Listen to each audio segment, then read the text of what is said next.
Turabasuhuje rero, ni Mr B kuri channel yitwa Mr B i Rwanda nk'uko mubimaze kubimenyera. Twinjiye mu ntonde z'abahanzi ziri mu gusohoka. Uyu munsi rero nifuje kuvuga ku rutonde inyarwanda.com yakoze rw'indirimbo zabaye trend cyane muri uyu mwaka. Ndi kumwe na mugenzi wanjye nashatse ko dufatanya kuko uru rutonde nararusomye nsanga hari ibyo ngewe cyangwa twebwe twagakwiye guhindura. Urwo rutonde rero ndagira ngo mfatanye na mugenzi wanjye ari we Denis arunsomere, tugende turutangaho komanteri, turi buze natwe gutanga urutonde rwacu kugira ngo ababireba nabo bazihitiremo icyari gikwiye. Denis, ndumva wansomera urwo rutonde tukagenda turutangaho komanteri. Ku mwanya wa 10 inyarwanda yateretseho indirimbo ya Mistake ku cyaro. Twebwe rero twasanze iyo ndirimbo nayo ari y'umuraperi ku cyaro, twasanze itari buze muri uru rutonde rwacu kubera ko ku mwanya wa 10 twe twahateretse Thermometer ya Kenisol na Philipita, ariko indirimbo ikaba ari ya Philipita, aho mu gihe cy'amezi 2 imaze kurebwa n'abantu barenga miliyoni. Kandi Philipita iriya ndirimbo y'ahantu hose yaracuranzwe, usanga aba DJ bayicuranga mu tubyiniro, yarabyinwe. Kandi Kenisol ni umuhanzi umaze kumenyekana ku rwego rumaze kurenga uko twe twabitekereza, kuko no hanze y'igihugu baramucuranga. Kenisol ntabwo twamuvuga kuko no muri Nigeria niba bigeze ubwo bamwaka korabo, ibyo byo nta yindi komanteri twayishyiraho. Na Philipita ni umuhanzi umaze kumenyekana no kubaka izina. Iyi ndirimbo twasanze ku rutonde rwacu ari igomba kuza ku mwanya wa 10. Ku mwanya wa 9 inyarwanda yateretseho iyo bitwa Clout ya Ish Kevin kumwe na YC. Ku mwanya wa twebwe rero iyo ndirimbo iri ku mwanya wa 9 Clout twasanze itagomba kuzamo kuko Ish Kevin nk'uko mubizi ni umuraperi. Tuzamushyira kuri rwa rutonde rw'abaraperi, si uko ari indirimbo mbi, ariko twasanze rap itagomba kuza gupiganwa n'izi ndirimbo zisanzwe nk'uko twabibasobanuriye hejuru. Ahubwo twebwe ku mwanya wa 9 twahashyize Suwejo. Suwejo ni indirimbo imaze ukwezi kumwe kurengaho iminsi mike isohotse. Ni indirimbo ya Yago abantu benshi bamaze kumenya cyane, usanga abana barimo kuririmba, abantu bakuru, ahantu hose uciye mu tubyiniro iyi ndirimbo iracurangwa. Abantu benshi barimo kuyikorera video challenge, urimo kubona kwizamuka cyane kandi niyo muri uyu mwaka. Kandi Yago niyo ndirimbo ya mbere asohoye, ariko ukurikije ukuntu yamenyekanye niyo twateretse ku mwanya wa 9. Ku mwanya wa 8 ahubwo inyarwanda yari yateretseho Jolly ya Kenisol. Ahubwo twe twasanze hagomba kuza indirimbo Muzadukumbura y'umuhanzi Yaneri Ngabo na Fireman. Aho iyi ndirimbo rwose abantu benshi bayiririmbye mu tubyiniro iracurangwa. Abantu benshi baravuga bati iriya ndirimbo yakorewe nyakwigendera Jay Polly. Abantu benshi barayikunda cyane, aho bagezeho bakajya banayisubiramo bakavuga bati muzatwibuka twapfuye. Twasanze hubwo ariyo ndirimbo igomba kuza ku mwanya wa 6, nubwo muri ruriya rutonde rw'inyarwanda iriya ndirimbo itari irimo, aho imaze kugira miliyoni 1.5 irenga kuri channel ya Neri Ngabo imazeho amezi 6.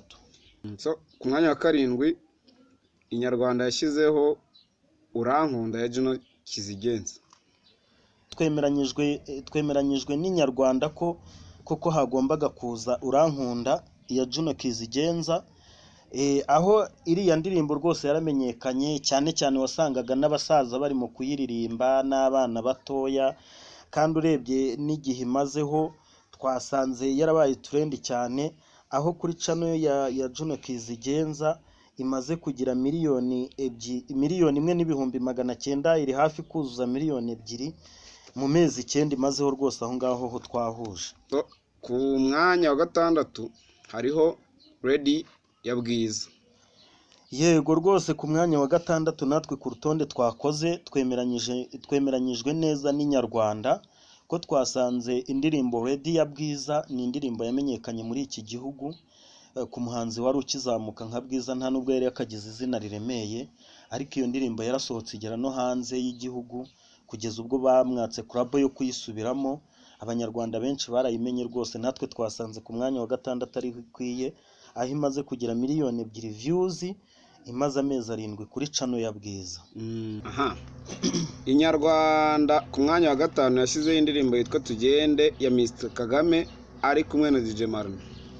Ku mwanya wa 5 rero nibyo bya bindi twavugaga, twasanze Tugende itari buzemo.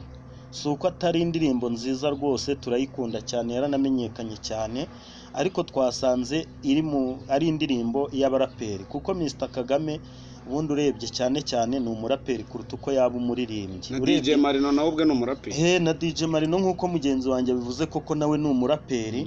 Twasanze rero nkuko twabivuze hejuru, twazakora urutonde hubwo rw'abaraperi ukwarwo n'urw'aba gospel ukwarwo. Mr Kagame rero twamukuyemo kuko azasohoka ku rutonde rwacu rw'abaraperi, kandi tukumva koko audience y'abumva rap na audience y'abumva indirimbo akenshi baba batandukanye. Mr Kagame rero ku mwanya wa 5 suko afite indirimbo mbi, ahubwo azakorerwa urutonde rwe muri rap. Twe twasanze hagomba kuzamo indirimbo yitwa hashtag ya Christopher, aho twasanze kuri channel ye imaze kugira 2,500,000 imazeho amezi 3. Iyo ndirimbo hashtag yarabyinwe cyane mu tubyiniro twinshi. Iyo ndirimbo ku maradiyo rwose abantu benshi barayumvishe, kandi na n'ubu hashtag iracyari trend ku rwego ruri hejuru muri izi mpera z'umwaka. Ku mwanya wa 4 Inyarwanda kabisa yashyizeho indirimbo yitwa Arakiza ya Vestina hamwe na Dorcas. Ku mwanya wa 4 rero ntabwo twemeranyije n'Inyarwanda neza. Arakiza ya Vestina na Dorcas twasanze igomba kuvamo. Impamvu igomba kuvamo, Arakiza ni gospel, Vestina na Dorcas baririmbira abantu bo mu nsengero, kandi indirimbo twasanze hejuru twasanze ari indirimbo zo mu tubari, indirimbo zo mu birori runaka.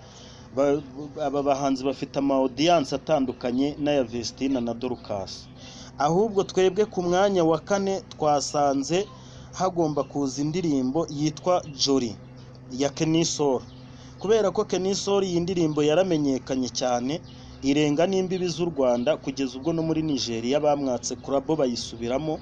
Iyi ndirimbo yaramenyekanye cyane, aho twasanze imaze kugira 2,000,000 views zirenga mu gihe cy'amezi 7. Ku mwanya wa 3 bashyizeho indirimbo yitwa Akinyuma ya Bruce Melody ari kumwe na Shadibu. Ku mwanya wa 3 rero ngewe na mugenzi wanjye tumaze kureba uko ibintu bihagaze, twemeranyije ko Bruce Melody arimo ku mwanya wa 3, ariko ntago ngewe indirimbo Akinyuma ariyo nashyize ku mwanya wa 3. Twasanze ku mwanya wa 3 hagomba kuza indirimbo yitwa Nyora. Impamvu twahashyize Nyora, twasanze Nyora ari club mpuzamahanga yakinwe mu Rwanda, ikinwa hanze, yatumye Bruce Melody yitabira ibitaramo birenze kimwe mu Rwanda no mu Burundi no muri Tanzania, ahura n'abastari bakomeye bo muri aka karere. Twasanze rero Nyora yaramuzamuye cyane ku rwego rurenze urwo mu Rwanda, tuyishyira ku mwanya wa 3 aho ihagaze 2,500,000 birenga ku mezi 7 maze kuri YouTube channel ya Bruce Melody. So ku mwanya wa 2 bashyiraho Kashe ya Element. Ku mwanya wa 2 nanjye rwose aho ndahuza n'Inyarwanda, kubera ko Kashe ni indirimbo imwe yaje. Element twari tumenyeye ko ari umuproducer gusa, ntitwari tuzi ko aririmba benshi. Yasohoye indirimbo yitwa Kashe, ayifungurira kuri channel nshyashya tutari tumenyereye, yatangiye nta bantu afiteho, izamuka tuyireba kugeza ubwo igize 4,400,000 birenga mu mezi 4. Niyo ndirimbo iri ku mwanya wa 2 mu ndirimbo zarebwe kuri YouTube, kandi ni nayo ndirimbo nkeka abanyarwanda benshi bamenye rwose. Aho nanjye turemeranye. Ku mwanya wa 1 bashyizeho Inana ya Chris Easy. Inana ya Chris Easy koko uyirebye ibyo Inyarwanda yakoze, natwe tubigendeyeho, ndumva yaza ku mwanya wa 1 kubera ukuntu muri iki gihugu abantu benshi bamenye Inana.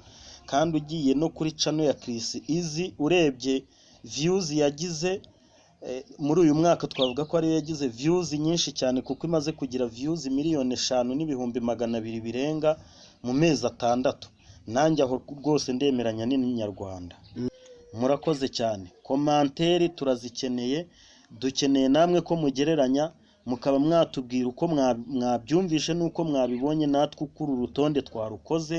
Hasi tugiye kubaterekeraho twebwe urutonde rwacu, hejuru turabanza duterekeho urutonde rw'inyarwanda, namwe muzagereranya murebe niba ibyo twakoze ari byo cyangwa niba hari ibyo twahinduramo.